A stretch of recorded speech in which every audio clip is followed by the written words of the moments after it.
Graça e paz da parte do nosso Senhor Jesus Cristo. Estamos mais uma vez aqui para vos trazer uma palavra do Senhor.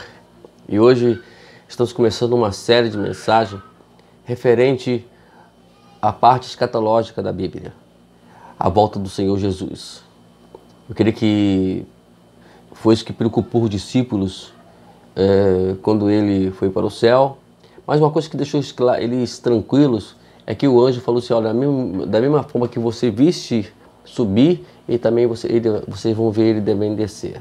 Então, deixou eles tranquilos, eles ficaram light e foram para Jerusalém para que a promessa se cumprisse na vida deles. Mas ela é um fato, ela é uma veracidade bíblica, né?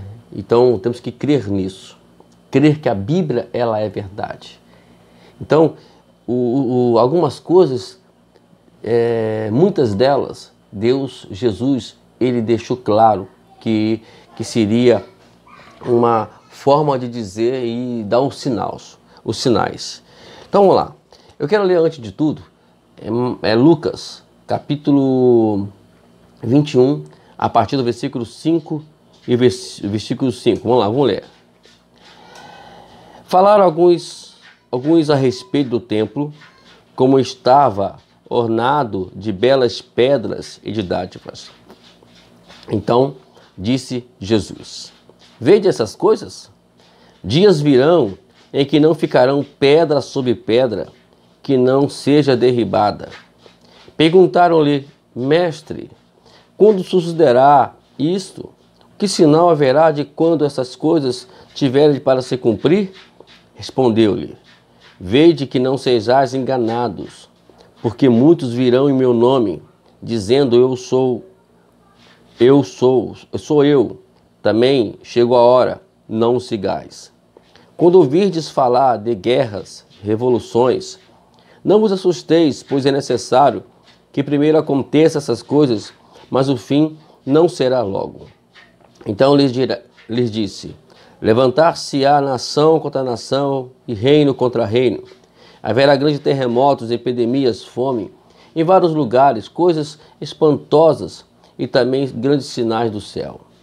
Antes, porém, de todas essas coisas lançarão mão de vós e vos perseguirão, entregando-vos às sinagogas, aos cárceres, levando-vos à presença dos reis e governadores por causa do meu nome.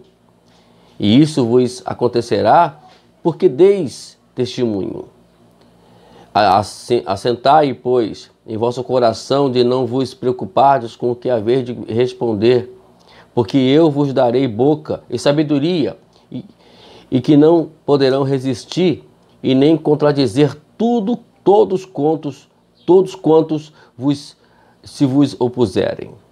Sereis entregues até por vossos pais, irmãos, parentes, amigos, e matarão alguns dentre vós. De todos sereis odiados por causa do meu nome.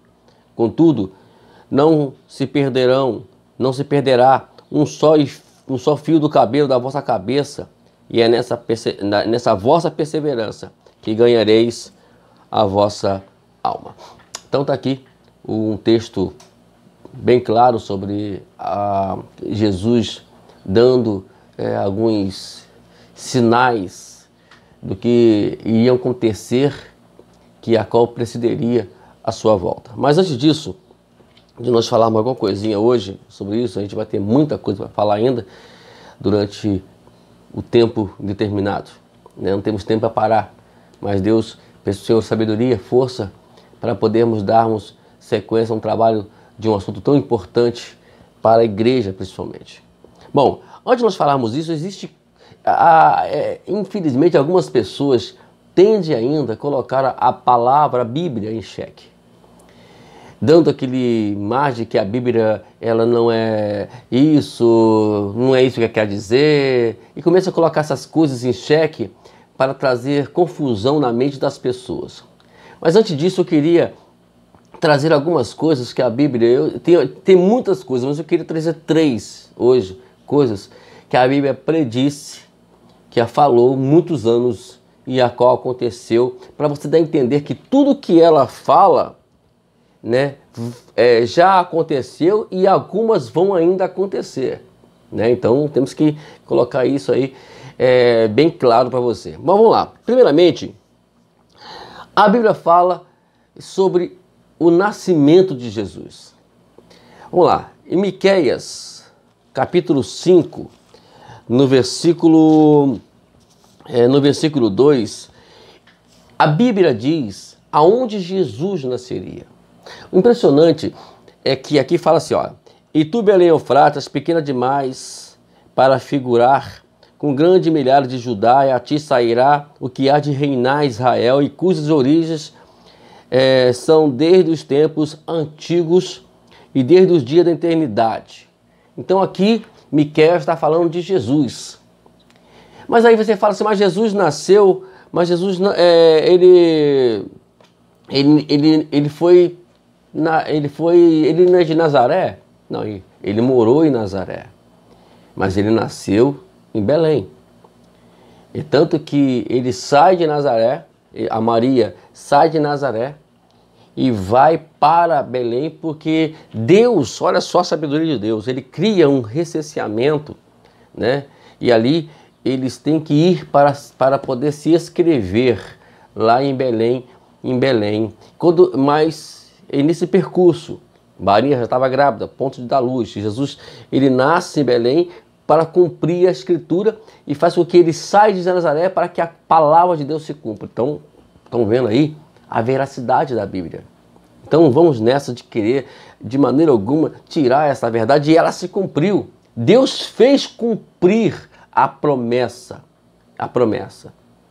que a qual ele fez aqui em Miqueias, capítulo 5, versículo 2. Mas também, agora tem uma coisa interessante, deixa eu falar aqui, em Miqueias, na verdade, ele profetizou isso aproximadamente 753 a.C., antes de vir Jesus, 753 anos antes de vir Jesus, ele profetiza isso. Agora em Isaías, nós temos outra profecia também, interessante, que essa é a mais profunda e bem impactante. Isaías 7, capítulo 7, versículo 14, que diz assim: portanto, o Senhor mesmo vos dará um sinal. Eis que a Virgem conceberá e dará luz a um filho, e lhe chamará Emanuel.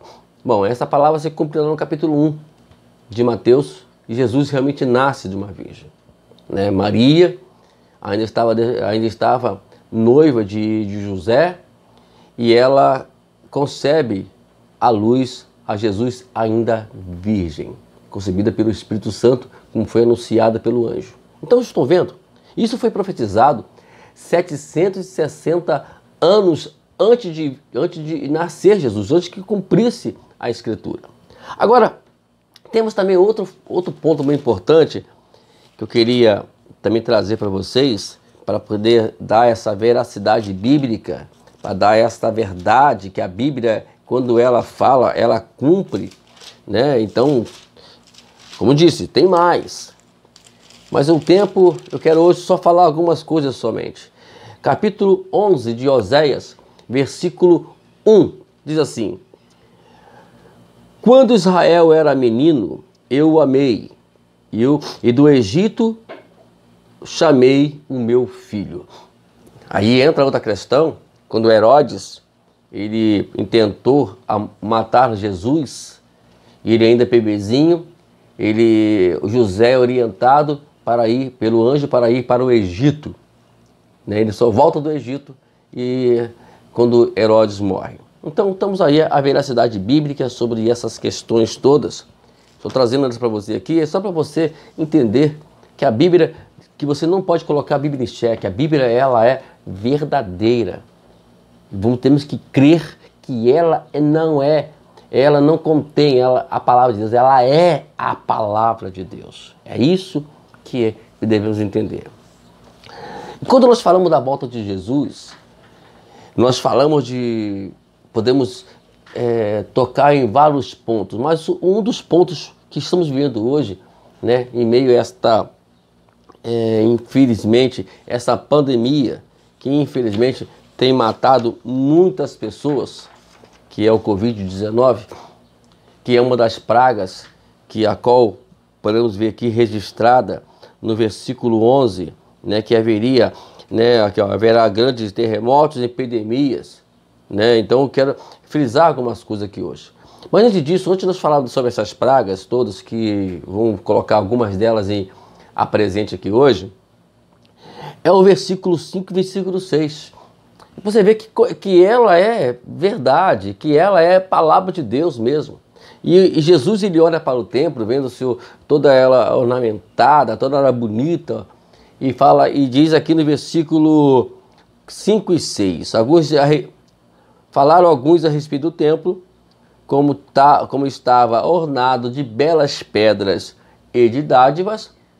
Então Jesus disse: vede essas coisas? Dias virão em que não ficará pedra sobre pedra que não seja derribada. Depois desta palavra, 70 anos, Jesus morreu com 33, então 47 anos depois, Tito, o general Tito romano, ele entra em Jerusalém e devasta toda a cidade, ficando apenas uma parte do muro do templo, que hoje ela é chamada o Muro das Lamentações. Estão entendendo? A Bíblia é veraz. Ela é poderosa. Ela é a palavra de Deus. Não tem como desmentir isso. E Jesus falou sobre as pestes. Eu queria falar sobre as pestes hoje. Eu quero trazer alguns dados sobre as pestes hoje. Ok? Para que você entenda a veracidade bíblica. Que ele falou que viria pestes e pestes e pestes. Vamos lá. Deixa eu trazer algumas partes aqui hoje, né, sobre as pestes. Por exemplo, a peste negra, essa eu não conhecia, mas nós buscamos lá nos nossos arquivos. Ela matou 50 milhões de pessoas. 50 milhões de pessoas. Isso foi entre a Europa, o continente da Europa e o continente da Ásia, nos anos 1333 a 1351. Também temos a cólera, isso aí já conhecemos. Matou centenas de pessoas entre o ano de 1817 ao ano 1824. A tuberculose, né, que numa época muito bem antiga, né, tanto que está aqui 1850 a 1950, né, isso foi aproximadamente um século, né? E vemos aqui que ela matou 1 bilhão de pessoas. Você tem ideia? E nesses anos aqui ela não tinha cura. Hoje não, hoje já temos os recursos para poder curar a tuberculose. A varíola matou 300 milhões de pessoas entre os anos de 1896 a 1980.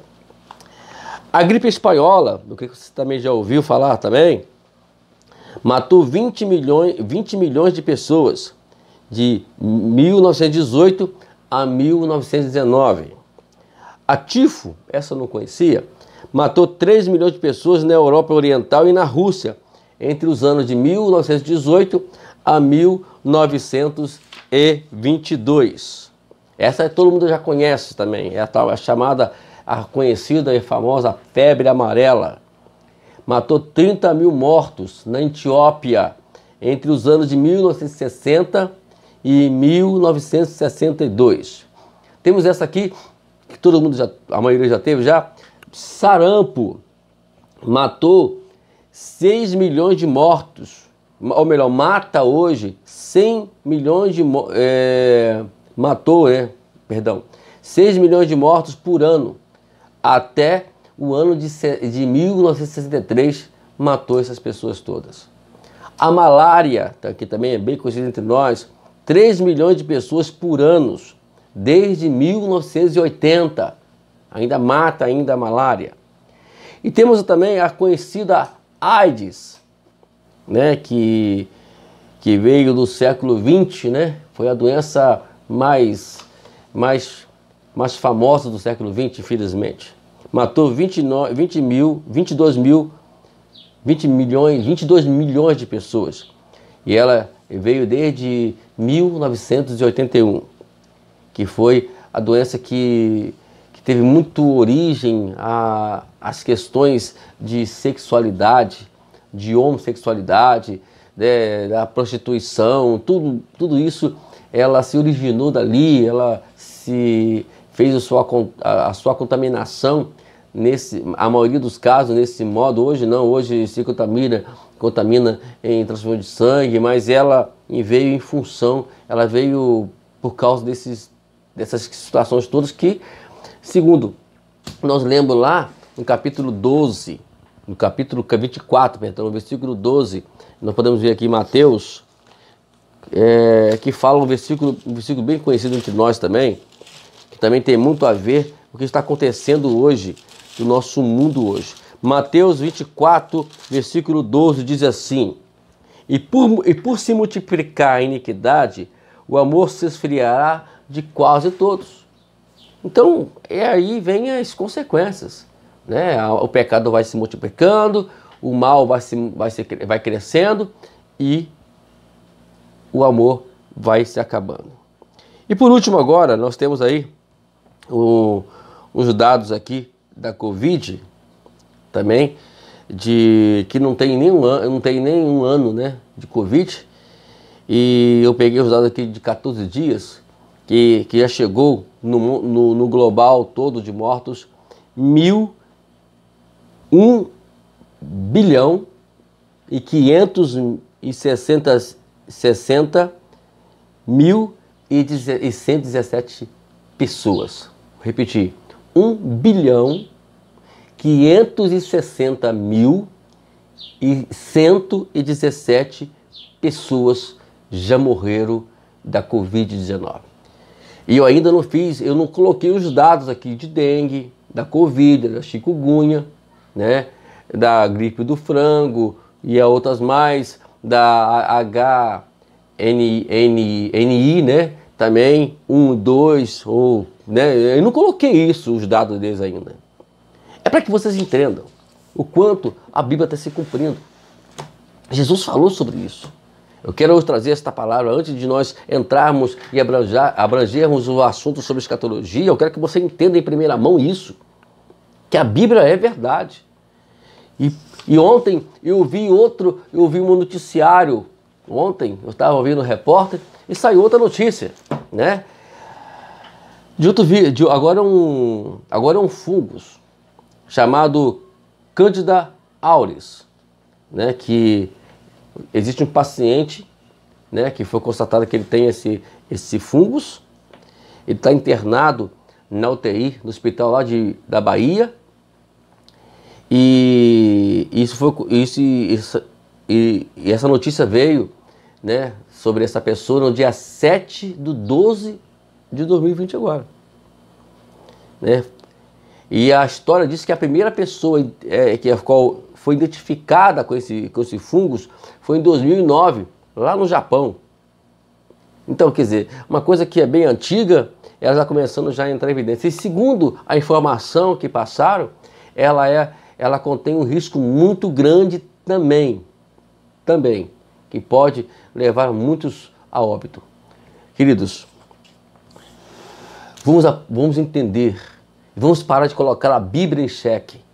Vamos parar de colocar dúvida na mente das pessoas referente ao conteúdo bíblico, à verdade bíblica. Aqui está esta palavra. Quero hoje trazer para você isso, né, de primeira mão, e mais tarde estaremos aí trazendo outro vídeo, dando continuidade às questões escatológicas, e até chegarmos ao ponto principal, que é a volta de Jesus, que é o arrebatamento da igreja, a grande tribulação, o milênio e outras coisas mais que a gente vai procurar trazer aqui. Temos tempo bastante para isso. Vamos aproveitar aqui, estamos aí disponíveis para poder trazer essas palavras. E se Jesus voltar antes, melhor ainda, né, meu amado? Deus te abençoe. Deixa um lembrete para você, o céu é o nosso limite, ok? Deus te abençoe, que tenha um dia abençoado hoje, em nome de Jesus Cristo. Amém.